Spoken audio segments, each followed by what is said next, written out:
Bonjour à tous, ravi de vous retrouver dans Smart Job, votre rendez-vous emploi RH, c'est tous les jours, du lundi au vendredi, débat, analyse, expertise et vos rubriques habituelles évidemment. Au sommaire aujourd'hui, Bien dans son job, on parle beaucoup des salariés en télétravail, on parle un peu moins de ceux qui sont obligés d'être postés, d'être sur place à leur bureau. On y reviendra à travers une étude du BCG, une étude passionnante présentée par Vinciane Beauchesne, directrice associée au BCG. Elle est notre invitée. Le livre de Smart Job et un joli titre, Le ciel est ouvert à ceux qui ont des ailes. On en parlera justement avec l'un des auteurs, Laurent-Alain Bassot, coécrit avec Samuel Sixou sur le comportement cognitif pour survivre en entreprise. On parlera des coachs aussi et du regard que l'on porte justement sur le coaching. Le cercle RH, le cercle des experts, comme chaque vendredi, avec une actualité chargée. Pôle emploi qui fait SAMU, qui va s'appeler France Travail, la réforme de l'assurance chômage et puis la réforme des retraites. Et ces chiffres du corps, du Conseil d'orientation des retraites, qui parlent d'excédent. Est-ce qu'il est urgent de faire cette réforme? On en parlera avec nos experts et puis on terminera avec Fenêtre sur l'emploi. Et si l'on parlait des personnes en situation de handicap dans leur relation au travail, on en parlera avec Bernard Streit de l'Action. Philippe Streit, il nous racontera son histoire, son parcours et pourquoi il s'est engagé en faveur du handicap. Ce sera à la fin de notre émission. Tout de suite, c'est Bien dans son job.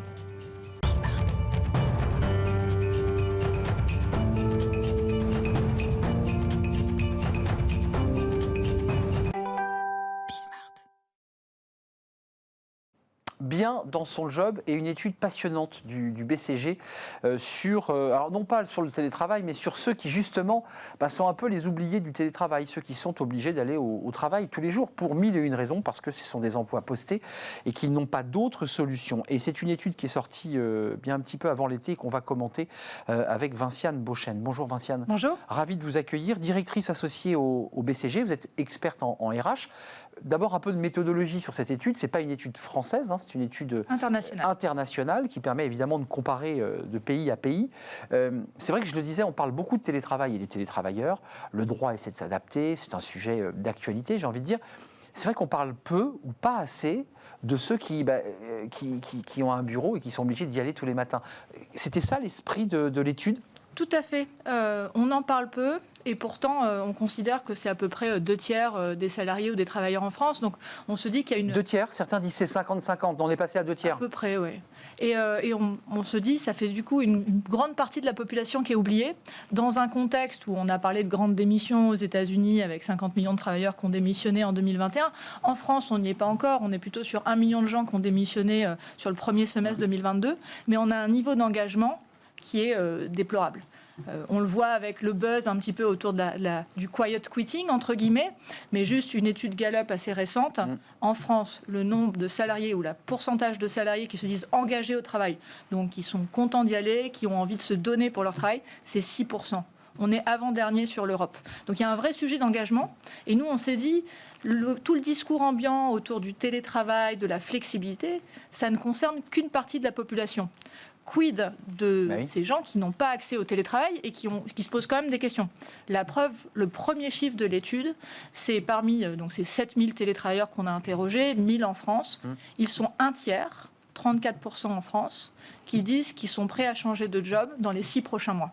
Donc, ça veut dire un tiers. Vous imaginez le niveau de disruption pour l'hôtellerie, la restauration, les chauffeurs de bus, les maîtresses. Ça veut dire que ces salariés, pour le dire un peu concrètement dans une entreprise, et on l'a vécu nous sur ce plateau, on peut avoir des visios avec des start-upers qui nous parlaient du Mexique ou des Antilles. Au même moment, il y a des salariés dans l'entreprise qui voient leurs collaborateurs ou leurs collègues qui, eux, ont le privilège d'avoir l'ordinateur ouvert à la plage, alors que eux sont obligés de venir au travail. Ça pose quand même en interne des difficultés. Oui, c'est complexe. Bien sûr, notamment donc pour le DRH, mais pas que pour le DRH, parce que je pense que ce n'est pas le sujet des DRH, il faut que ce soit le sujet des DRH et de l'ensemble du comité de direction et des managers intermédiaires. Ça pose une question de comment est-ce que je gère en effet cette dichotomie au sein de l'entreprise, est-ce que ça pose des questions d'équité. Mais moi je pense qu'il ne faut pas juste le mettre en opposition, il faut essayer, c'était le but de l'étude, de comprendre du coup quels sont les leviers de motivation pour ces gens, parce que du coup, ce sera moins la flexibilité et ce ne sera pas le télétravail, ce n'est pas une option. Donc, sauf à ce qu'ils décident de se reconvertir. Ça ne peut pas être vendu dans le paquet, ça. C'est toujours possible, c'est pas ça. Donc, on leur a demandé pourquoi ils restaient, pourquoi ils partaient. La réponse assez évidente, tout le monde se dit, d'ailleurs, déjà, il y a un sujet de paix. de salaire. Et ça va devenir un sujet assez fondamental dans un contexte inflationniste. On voit qu'aujourd'hui, les anticipations sur les augmentations de salaire ne sont pas au niveau de l'inflation, donc ce sera un sujet. Et les NAO vont commencer là. Mais c'est une réponse qui est nécessaire, non suffisante, je dirais. Il faut le faire quand même. Il y aura besoin, forcément. C'est une sorte de compensation, pour le dire simplement. Exactement, mais il y a déjà eu, si on regarde là sur les derniers mois, il y a eu un certain nombre de revalorisations du SMIC. Dans le domaine de l'hôtellerie, de la restauration, il y a un certain nombre d'actions. 9% dans les négociations. Voilà, le Ritz vient juste de faire un certain nombre de leviers pour augmenter de 5%. Donc tout le monde se bouge un petit peu là-dessus.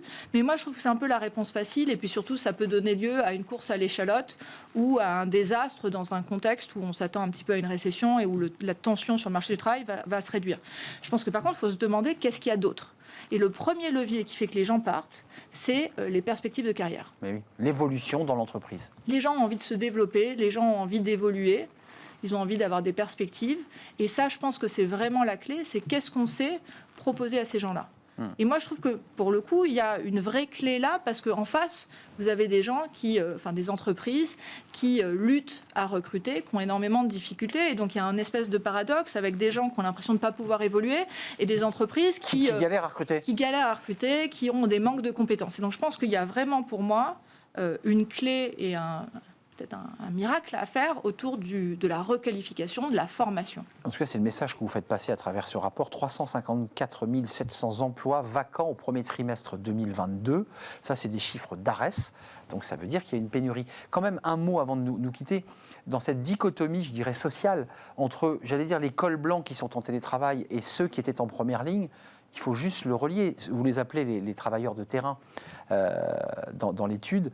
C'était les premières lignes. C'était ceux qui faisaient le ménage. C'était ceux qui remplissaient les rayons des grandes surfaces, qui étaient en plus des emplois souvent mal payés. On voit bien là la dichotomie. C'est compliqué, ça. Oui, mais qui n'est pas qu'une dichotomie de classe, parce que le chirurgien, le journaliste qui fait sa quotidienne, c'est vrai. Ce sont aussi des travailleurs de terrain qui n'ont pas les mêmes c'est vrai. De flexibilité. J'ai pas eu de télétravail. Quand même, cette catégorie qui est quand même une cohorte importante de salariés, je le redis, la restauration, le nettoyage. Là, toutes ces grandes entreprises, vous dites quand même dans un premier temps, l'effort, il est d'abord sur le salaire, parce que les perspectives de carrière sont compliquées. Quand on nettoie des bureaux, on évolue peu. Mais je pense qu'il faut travailler sur la perspective de carrière. Ça, c'est un enjeu. Ces questions-là, c'est un vrai enjeu.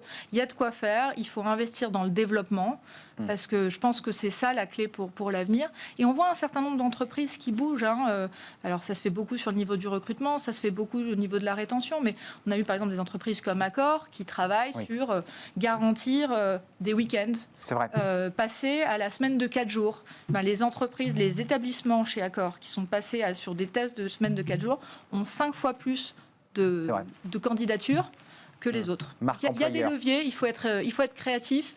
C'est aussi la beauté de cette époque, mais il ne faut pas que la créativité soit juste autour du télétravail. Ouais, et audacieux aussi dans ces choix de stratégie pour attirer finalement sur des métiers qui, dans un premier temps, ne sont pas attractifs ou difficilement attractifs. Merci beaucoup, Vinciane, d'être venue. Vinciane Beauchesne, je crois quand même nommer votre nom de famille. Vous êtes vice-présidente du BCG, en charge des RH, spécialisée sur les RH. Cette étude est à découvrir sur le site du BCG, évidemment, étude internationale, pas qu'européenne d'ailleurs, parce que vous êtes allé jusqu'aux États-Unis, si je ne m'abuse.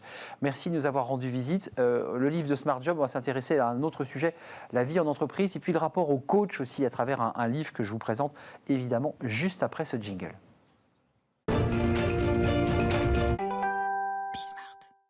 Le livre de Smart Job, avec ce titre, je trouve merveilleux ce titre, « Le ciel est ouvert à ceux qui ont des ailes ».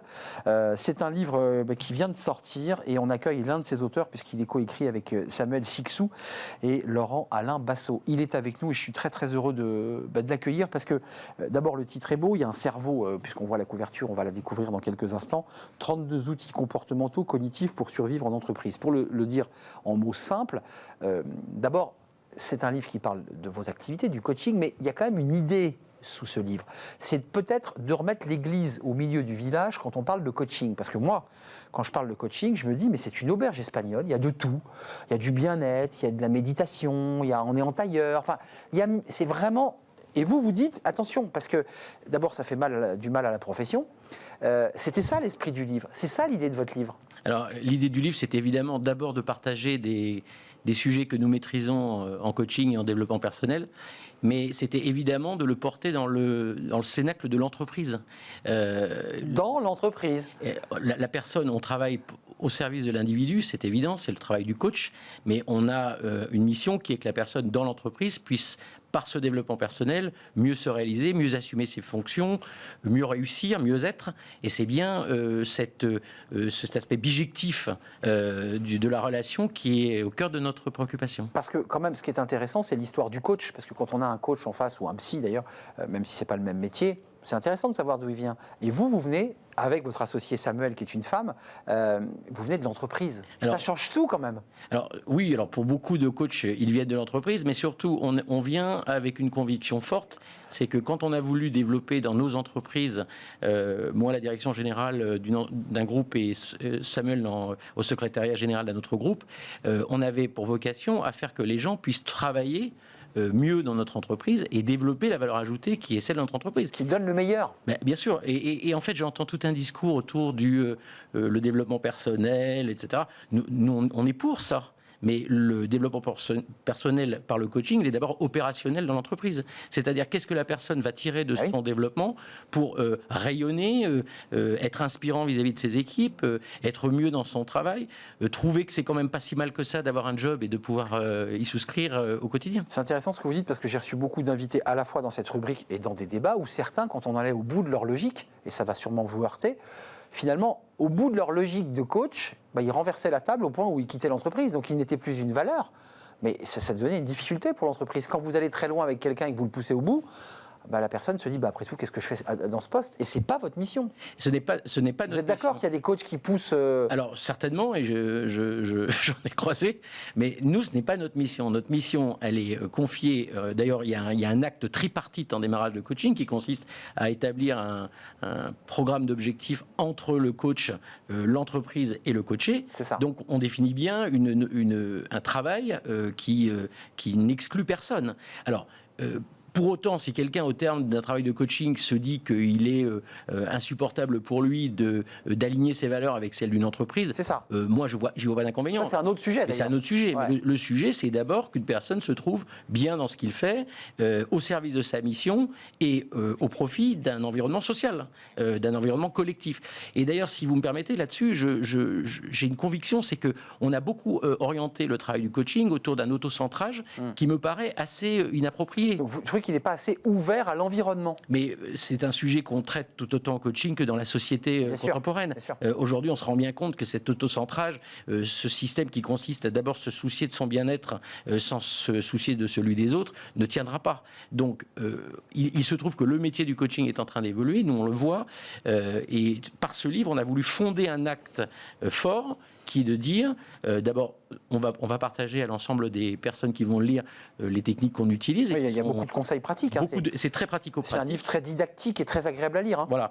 Merci. Je vous remercie, mais dans sa forme et dans sa mise en page. On a passé beaucoup de temps dessus, mais ce qu'on veut surtout, c'est qu'il puisse poser un acte, comme je le disais, fondateur du métier du coaching. On ne prétend pas être l'alpha et l'oméga du sujet, mais on veut absolument, avec Samuel Sixou, mon associé, trouver un moyen de poser le débat. En fait, avant de nous quitter, il y a quand même à travers ce livre l'idée pas de créer ou de l'écrire, mais d'inventer un peu la charte, une forme de charte d'éthique ou de bonne conduite du coach, parce qu'il y a un peu de ça dans ce que vous me racontez. Il y a ceux qui poussent à faire sortir le collaborateur, et puis il y a ceux comme vous qui dit c'est l'entreprise quand même qui prime. Alors il y a la charte du coach qui pousse d'abord à s'occuper de l'individu au service de sa mission. Il y a aussi également une volonté, je voulais vous le dire, c'est de rendre accessibles toutes les apports des neurosciences aujourd'hui qui sont extraordinaires et qui permettent de comprendre comment fonctionne un cerveau. Exact. Et s'il y a une chose que je voulais dire... Travaux pratiques, le rôle des neurotransmetteurs dans la sensation du bonheur. Et là, vous avez des questions. La dopamine, l'endorphine, l'ocytocine, l'ocytocine. Et la sérotonine. Et bien d'autres. Mais ce qui est important de dire, c'est que, et c'est également l'objet de ce livre, c'est que le comportement d'un individu, il ne se traduit pas par des techniques, il se traduit par ce qu'il se dit dans ce qu'il fait. Et si vous rentrez sur un plateau comme le vôtre en vous disant qu'on fait un acte fondateur de quelque chose de positif, eh bien on a un comportement qui est le plus adapté possible. Donc vous vous êtes préparé en ce sens? Bien sûr, c'est ce que j'ai voulu. Vous êtes un coach et qui évidemment appliqué à lui-même les méthodes qu'il transmet à ses clients. J'essaye. Merci Laurent-Alain Bassot de nous avoir rendu visite, associé fondateur de Coach and Progress. Oui. Je l'ai bien dit, hein? Bien, non, parce qu'il fallait rajouter le and, et puis j'aurais précisé que ce livre est sorti il y a quelques temps, on le trouve vraiment dans toutes les bonnes librairies. Alors non, on le trouve en ligne, on est passé par un site, notre propre système de commercialisation. Amazon? Non, on a créé notre propre plateforme marchande, voulant exclure les forfaits invraisemblables que nous réclament ces plateformes. Donc vous avez créé par ailleurs une autre entreprise d'édition pour créer ce livre. Et on le trouve facilement sur www.coachandprogress.com. Voilà, donc on peut le trouver en ligne et on l'achète directement en ligne, comme d'ailleurs sur un site marchand. Merci beaucoup de nous avoir rendu visite. Puis je redonne le titre, j'espère qu'on va avoir la couverture de ce livre, Le ciel est ouvert à ceux qui ont des ailes, voilà, avec ce cerveau. 32 outils comportementaux et cognitifs pour survivre en entreprise. Merci Laurent-Alain Bassot de nous avoir rendu visite. On fait une courte pause, on va retrouver les experts de Smart Job pour une actualité riche comme chaque semaine. D'un côté, évidemment, il y a la réforme des retraites. De l'autre, il y a Pôle emploi qui fait sa mue, qui va s'appeler France Travail. Ça va changer quoi? On en parle avec nos experts. C'est juste après la pause.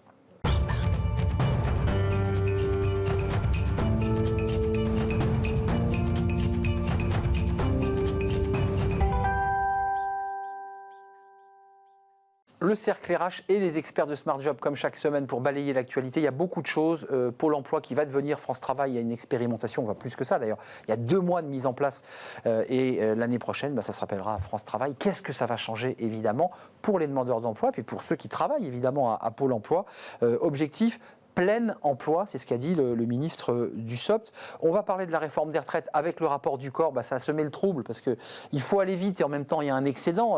Voilà, c'est une question qui est évidemment posée. Et puis entre les deux, il y a une réforme de l'assurance chômage, elle aussi qui est enclenchée. Alors est-ce qu'elle est liée à la réforme de France Travail? Tous ces sujets sont sur la table. On en parle avec mes invités. Olivia Copin, ravie de vous accueillir, fondatrice de Juste Business, enseignante au CELSA. Merci d'avoir répondu à notre invitation. Pascal Johannin, vous allez nous parler, alors non pas de France, mais d'Europe, de votre inventin européen, directrice générale de la Fondation Robert Schuman, et puis le rapport Schuman 2022. On parlera évidemment, peut-être, on fera des comparatifs avec l'Allemagne, parce que beaucoup de pays sont dans notre situation, notamment sur cette question de l'emploi et sur cette question des retraites. Et puis avec nous, François Vigne. Bonjour François, membre des entrepreneurs et dirigeants chrétiens et associé chez Sycomore Corporate Finance. D'abord, un mot, parce que j'aime bien vous surprendre de temps en temps. Vous êtes préparé à tous les thèmes, évidemment, vous avez potassé. Je voulais vous demander simplement, vous êtes plutôt à location ou travail? Je suis plutôt travail. Plutôt travail. Donc plutôt favorable à ce qu'a dit Fabien Roussel. Il faut savoir aussi aider ceux qui en ont besoin, mais je suis plutôt travail. Plutôt travail. Vous êtes plutôt travail? Oui.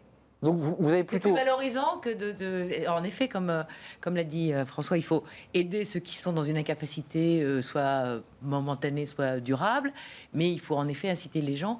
Et en plus, pour les femmes, je trouve que ça leur a permis de s'affranchir d'un certain nombre de carcans qu'elles avaient dans le passé. Olivia Copin, parce que c'est Fabien Roussel qui est quand même le premier secrétaire du Parti communiste. Oui, et courageuse. Et courageuse, qui s'est mis à dos d'ailleurs pendant la fête de l'humain un certain nombre d'écologistes qui lui ont dit mais blasphème, travail ou allocation? Est-ce qu'il ne va pas un peu vite en besogne, notre ami Roussel? Apparemment, ça a l'air d'être un avis qui est assez partagé par tout le monde. Juste si on voit le changement de nom, on passe de Pôle emploi à France Travail, donc on voit bien, mais en termes de sémantique, on va réhabiliter le terme du travail. Pôle emploi, on est plutôt sur une image d'une indemnisation pour tous, quel que soit le territoire. C'est vrai que vous avez raison de le lier au sujet du jour. Et donc du coup, je pense que ça rejoint ce qu'on dit. La France Travail, déjà, c'est beaucoup plus incarné, c'est quelque chose qui est très en marche, puisque on a l'impression que c'est pratiquement conjugué. Donc voilà. Et donc du coup, pour aujourd'hui, le message est clair. Voilà, l'idée aujourd'hui, c'est de trouver du travail et donc ça rejoint un petit peu le débat. Et de permettre aux entreprises de combler les 345 000 emplois selon la DARES, voire 500 000 d'emplois non pourvus, parce que c'est la question qui est posée. Vous nous faites la transition, Olivia Copin, je vous pose la question. Olivier Dussopt a engagé, là, il y a quelques jours, cette transformation. Alors le nom n'a pas encore changé, ce sont des processus longs d'association des missions locales, du RSA, qui posent 1000 questions. Vous y adhérez parce que les changements de nom, souvent, c'est parce qu'il y a des problèmes, il y a des affaires. Alors le nom, l'entreprise change de nom. Là, c'est différent. Vous dites qu'il y a une vraie incarnation. Il y a l'idée d'orienter le pays vers le travail. Oui, c'est les deux. C'est-à-dire qu'effectivement, en termes de communication, lorsqu'on change de nom, c'est souvent après une crise ou parce qu'il y a un problème. Aujourd'hui, Pôle emploi permet d'indemniser tout le monde, mais il ne permet pas de retrouver un emploi. Donc du coup, le fait de changer de nom, déjà, ça peut marquer une nouvelle ère. Et puis, encore une fois, France Travail, c'est quand même très fort. Hein, vraiment, c'est la volonté de réhabiliter ce terme travail. Après, sur cette transformation, les contours sont encore assez flous. On parle de guichet unique. On ne sait pas si c'est connecter mieux les services. On ne sait pas si aller jusqu'à... RSA, c'est les départements, il faut le rappeler. Maintenant, si c'est l'idée de mettre toutes les compétences sur la table pour aider les personnes à retrouver du travail, après, tout le monde est d'accord, quoi. Vous en pensez quoi, François Vigne? Parce que Pôle emploi, ça a souvent été critiqué.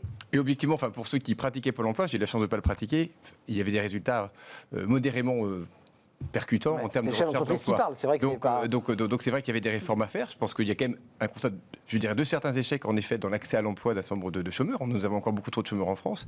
Aux entrepreneurs et dirigeants chrétiens, nous sommes favorables à tout ce qui permet aux gens de revenir sur le marché du travail pour ceux qui n'y sont pas. Et donc nous sommes favorables à cette... Sur le principe, en plus, je trouve que le nom est assez bien trouvé. C'est vrai, France Travail est plutôt un joli nom qui appelle au travail.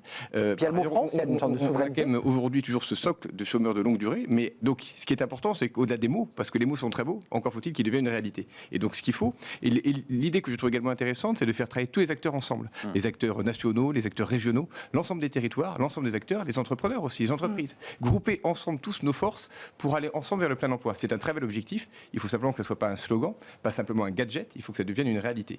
Et si ça devient une réalité, nous sommes très partants pour pousser et aider cette réforme. Oui, qu'il n'y ait pas d'idéologie dans cette institution, il ne faut pas que ce soit de la politique. Il ne faut pas que ce soit un slogan politique, il faut que ça devienne une vraie réalité au service du pays, au service de tous les Français. Pascal Johannin, alors je vous pose la question sur le plan français, mais sur le plan européen, la situation de l'emploi, je pense à l'Allemagne, je pensais à l'Espagne qui avait d'énormes difficultés. Chaque pays essaie d'inventer aussi sa propre transformation. Oui, alors c'est très bien que vous ayez choisi ces deux exemples, l'Espagne et l'Allemagne, parce que donc l'emploi en Europe et le chômage plutôt est au plus bas depuis plusieurs décennies, et en effet on a une situation quasiment de plein emploi en Allemagne. Le taux de chômage est inférieur à 3. En Allemagne, voilà. Alors qu'en Espagne, il est supérieur à 12. Voilà, donc, voilà. Et il a baissé. Et chez nous, il est à 7,5.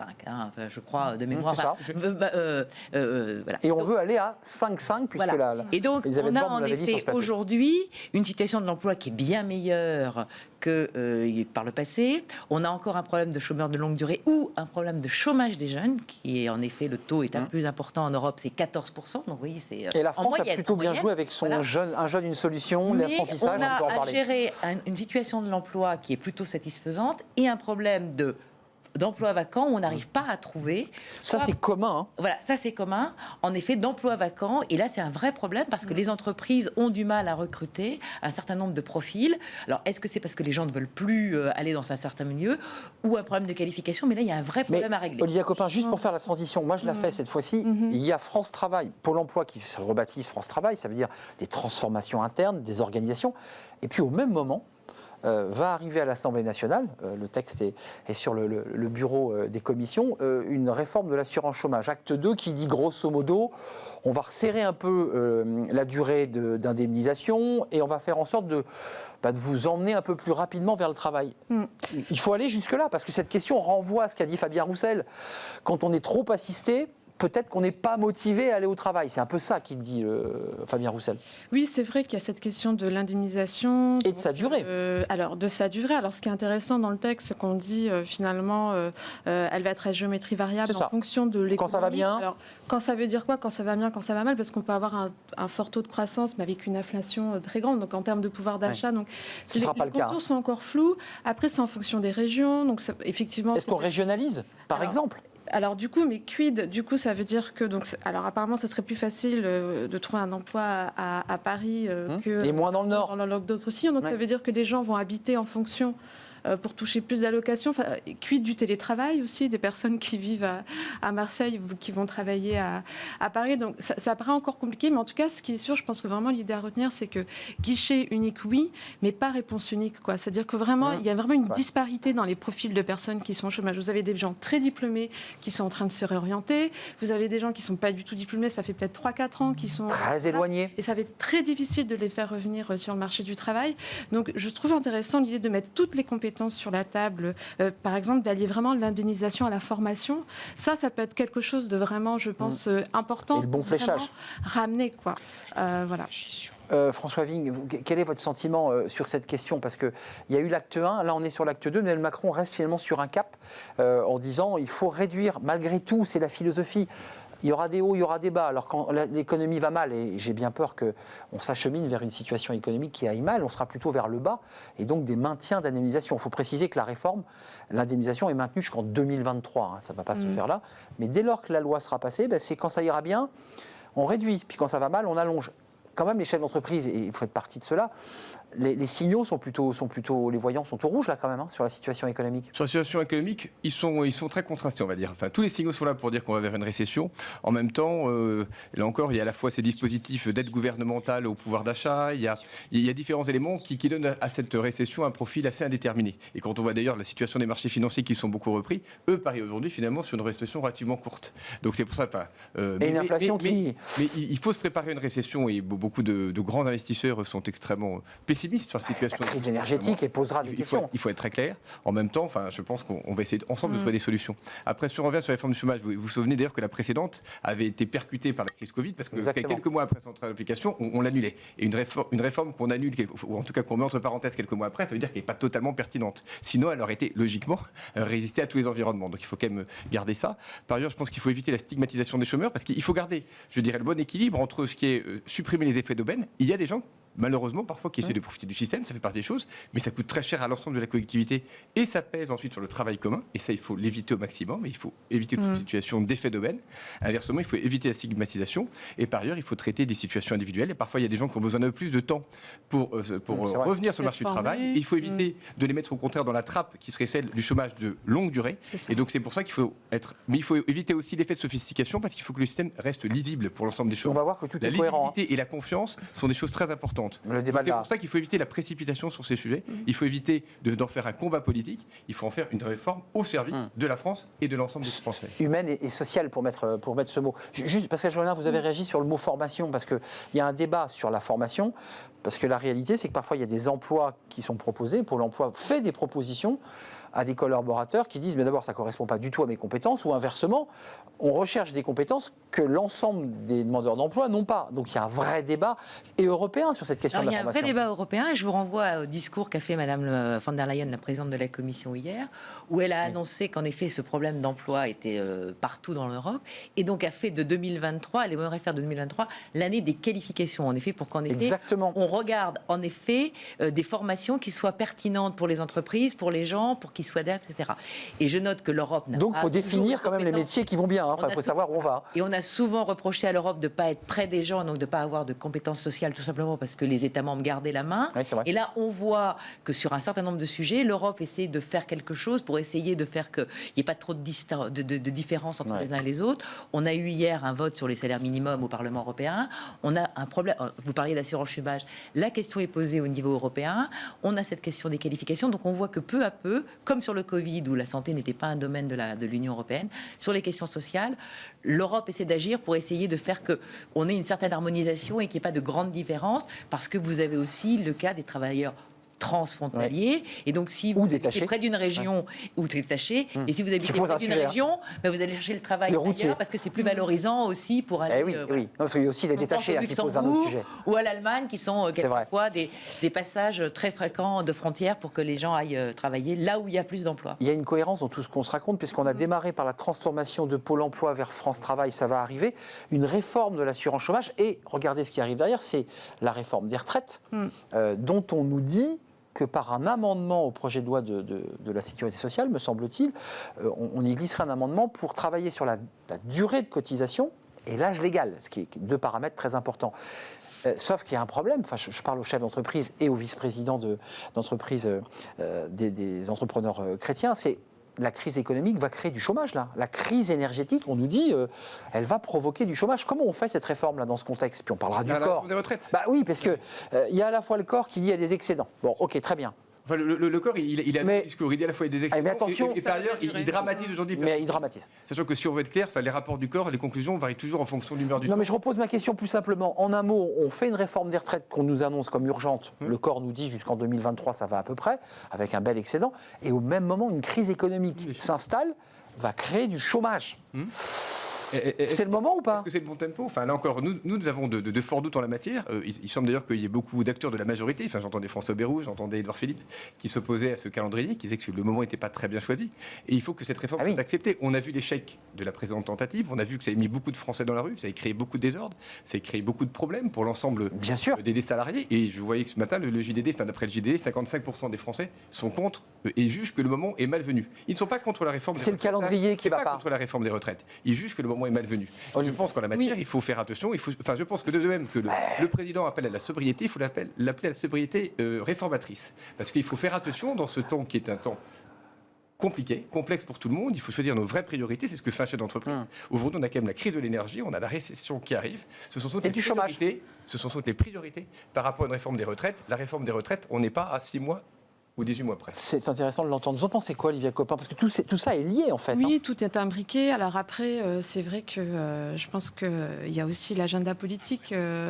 Emmanuel Macron a été contrarié dans son premier quinquennat. Il y a eu la crise du Covid. Aujourd'hui, il y a la crise énergétique. Je pense qu'il a envie un peu de redevenir le maître du temps. Quand il veut réformer, il y a des crises. Et c'est un président jupitérien. Je pense que la réforme des retraites, ça fait vraiment partie de cet ADN-là. Son positionnement, sa volonté de réformer. Et c'est une réforme qui a toujours eu mauvaise presse, qui a toujours été mal aimée. Donc, est-ce qu'il y a un moment donné, est-ce qu'il y aura un jour un bon moment pour la faire? Oui, c'est ça. Ça, c'est vrai, je suis assez d'accord. Dans 20 ans, on peut y être aussi... Le précédent était bon, objectivement. Il avait disposé entre 2017 et 2020. Il avait l'espace pour le faire. C'est vrai. Il l'a raté. Enfin, il y a eu le Covid. Non, mais entre 2017 et 2020... C'est vrai. Et il ne l'a pas fait. Je ne dis pas que c'est une réforme facile, mais ce moment était raté. Aujourd'hui, le moment est malvenu. L'Europe, parce que quand on regarde les âges de départ, c'est un peu compliqué parce que chaque pays a ses règles. Bon, enfin, on voit que l'Europe c'est 64 ans à peu près en moyenne. Enfin, 65. 65, on y va. Plutôt 65. Il y a même des pays qui sont allés à 67 ans. Nos voisins italiens ne sont quand même pas des protestants durs au travail, etc. Donc, non. Ils travaillent, les Italiens, quand même, c'est des travailleurs. Et ils ont un vrai problème démographique.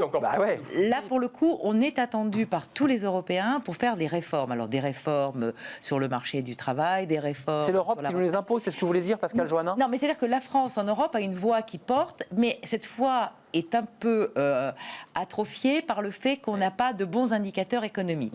C'est-à-dire la dette publique, l'endettement, etc. Donc, si on veut être un modèle, voilà, si on veut être un modèle, si on veut être entraînant, ce que le président de la République est un des plus européens, des présidents qu'on a depuis Valéry Giscard d'Estaing, veut en effet être un petit peu celui qui donne le tempo sur les questions européennes. Il doit faire les réformes. On lui dit oui, très bien, mais qu'est-ce que tu fais? La France ne cite plus. Et sur les retraites, compte tenu d'un avancement, d'un allongement de la durée de la vie, d'un certain nombre de choses, on voit bien que tous nos partenaires européens sont allés vers une évolution. Et donc, la France est un des pays, avec la Suède, qui a le départ à chômage à 62 ans aujourd'hui. 62 ans et voilà. Et on voit bien que tous les pays sont à faire face parce qu'il faut bien le financer. Ça, il faut bien, en effet, si on vit plus longtemps. Etc. Donc, et puis, vous avez des gens qui ont une expérience, qui ne veulent pas partir non plus. Enfin, l'emploi des seniors est aussi un sujet. Donc, voilà, quand on vous dit être senior à 50 ans ou 55 ans, c'était peut-être vrai il y a un siècle, c'est plus vrai maintenant. C'est vrai. Et il faut distinguer les ouvriers d'écoles blanches. Bien sûr, tout à fait, il y a la visibilité, il y a juste une réaction, parce que j'entends Pascal Joannin qui dit les choses très clairement. La France est un peu à la traîne sur ces réformes majeures. Ça fait 20 ans qu'on entend ce sujet. Il faut les faire, ces ces réformes, aussi au nom, je dirais, d'une forme d'harmonie européenne. Est-ce que c'est ça l'esprit ? Il faut se réformer en permanence. Quand on reste stable, par définition, on recule. Il y a une réforme qui me paraît encore plus prioritaire, c'est la réforme de l'État. Aujourd'hui, on a un État qui fonctionne très mal. L'État bureaucratie. Qui est un État malheureusement faillite dans plein de ses domaines, commencer par l'éducation, et on voit le système de santé. Donc ça, c'est des vraies réformes que devrait mener le président et son équipe. Ils sont là pour ça. C'est leur job direct. Vous, la priorité, c'est ça. Pour moi, la vraie priorité, c'est la réforme des retraites était une réforme importante qu'il faut mener. Il faut prendre le temps, là encore, d'y associer l'ensemble des Français pour qu'elle soit consensuelle. Sinon, tous les pays ont montré que ça ratait sinon. Donc il faut réunir un consensus. Ce n'est pas une réforme qu'on peut glisser dans un projet comme ça. Parce que généralement, dans un temps long, et pas du jour au lendemain, il y a d'avoir un consensus. Un consensus. Et en revanche, l'État, elle est de responsabilité directe de nos responsables gouvernementaux. On a perdu 5 minutes sur le débat et pourtant j'aurais bien aimé vous entendre plus parce qu'on est sur le débat de fond.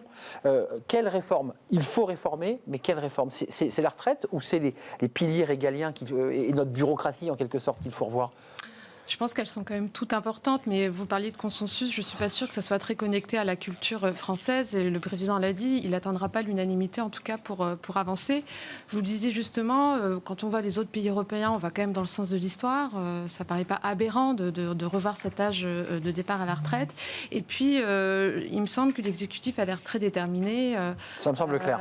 Ça va permettre de financer selon eux ce grand basculement, c'est-à-dire vraiment financer la transition écologique, réduire la dette publique, ne pas augmenter les impôts. Casse-tête. On en reparle. Je ne parle pas juste que la présente réforme. Et si je vous réinvitais ? C'était plus cher au départ. Merci à vous. Mais les réformes sont nécessaires et elles sont attendues. Et si on veut bouger, en effet, il ne faut pas rester inerte. La phrase est intéressante. Rester immobile, circuler. En tout cas sur le plan politique et des réformes. Merci Olivia Copin. Juste Business, merci Pascal Johannin, secrétaire général de la Fondation Robert Schuman. Je n'ai pas dit de bêtises. Directrice générale. Directrice générale, je vous ai mis secrétaire général. Qu'est-ce que c'est que ça ? Merci à François Vigne, Sycomore Finance et vice-président des entrepreneurs et dirigeants chrétiens. C'était un vrai plaisir, c'était un débat passionnant. On ouvre des portes là, c'est des sujets évidemment qui sont devant nous. On termine avec Fenêtre sur l'emploi, le handicap et le travail. Ça interpelle évidemment les EDC. On en parle avec un chef d'entreprise qui s'est engagé sur ce sujet et on l'accueille.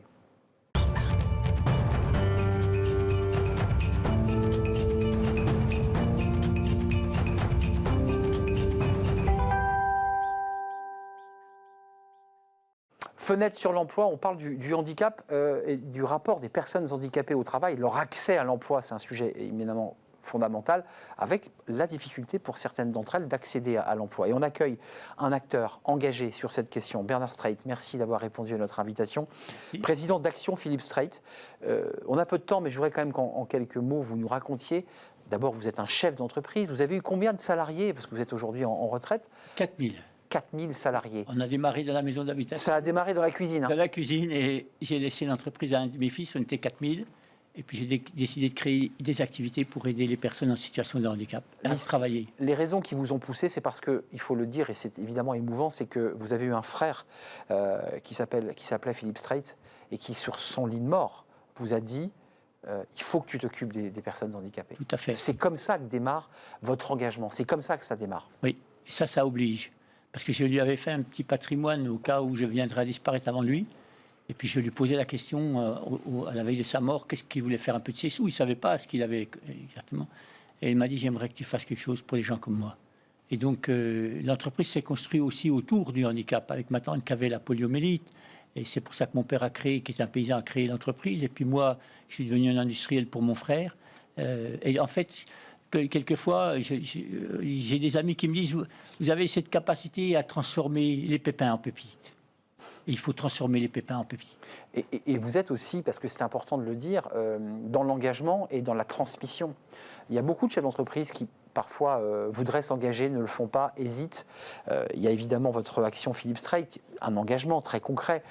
Qu'est-ce que vous leur donneriez comme conseil ? Parce que j'ai le sentiment, vous connaissant un petit peu, que vous avez grandi aussi avec ce projet.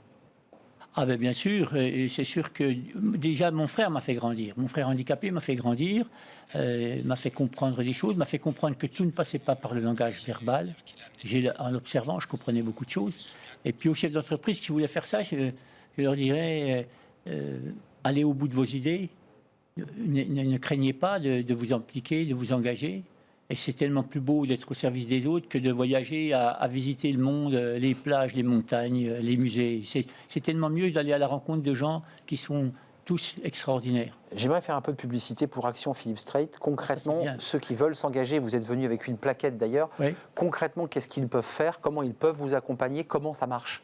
Alors, Action Philippe Strait est une association de loi 1901 qui a pour objectif de concilier ruralité, handicap, travail, rééducation, santé et culture en milieu rural, à la fois pour aider les personnes, créer des emplois et attirer des entreprises adaptées qui vont créer des emplois, et en même temps, toutes ces prestations de services qu'elle met à disposition des personnes en situation de handicap, les ouvrir sur le monde rural. Et donc aujourd'hui, on a déjà des kinés qui sont présents, qui soignent nos collaborateurs, mais aussi qui soignent les autres personnes des villages avoisinants. Ouais, c'est un sujet important que vous soulevez, c'est-à-dire quand on est en situation de handicap, même quand les emplois sont adaptés, on a la bobologie, on a des douleurs, on a des difficultés, et il faut des médecins, enfin des équipes soignantes à portée de main. À portée de main. Et c'est d'ailleurs pour ça que beaucoup de personnes sont surpris qu'on ait pu recruter 80 personnes en situation de handicap en milieu rural, parce que l'écosystème qu'on a mis en place autour, qui leur permet d'être logés, d'être transportés, de pouvoir, à un moment donné, se sentir mal, demander une pause pour aller voir le kiné ou l'hypnothérapeute ou voir le sportif, le prof de sport. Il n'y a pas que l'entreprise qui compte, c'est l'écosystème. C'est l'écosystème qui fait qu'à un moment donné,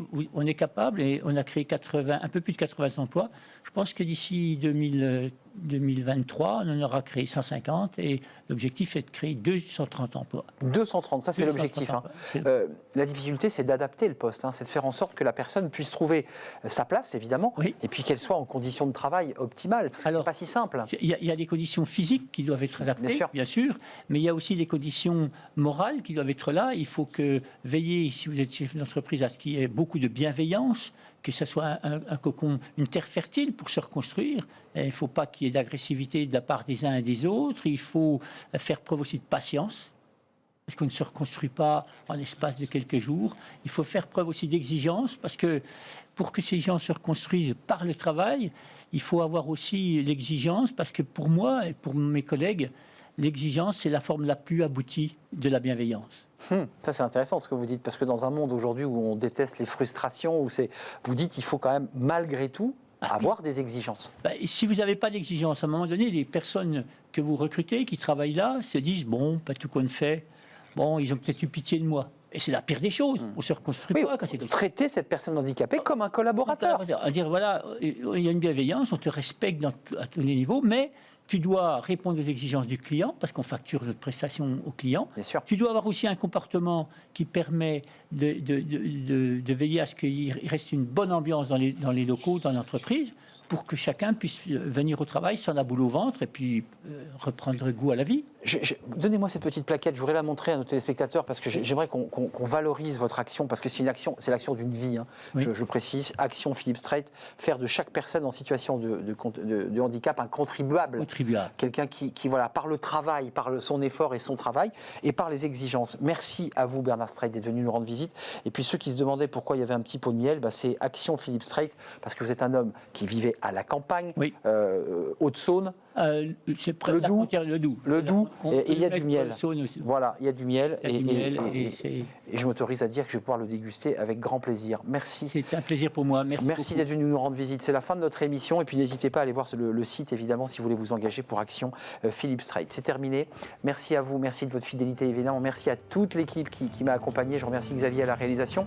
Je remercie notre ami ingénieur du son. Puis je remercie Nicolas Juchat qui me parlait dans l'oreillette. Carla pour l'accueil invité que je remercie aussi. Merci à vous, passez un bon week-end sur Bismart évidemment, je serai là lundi. Bye bye.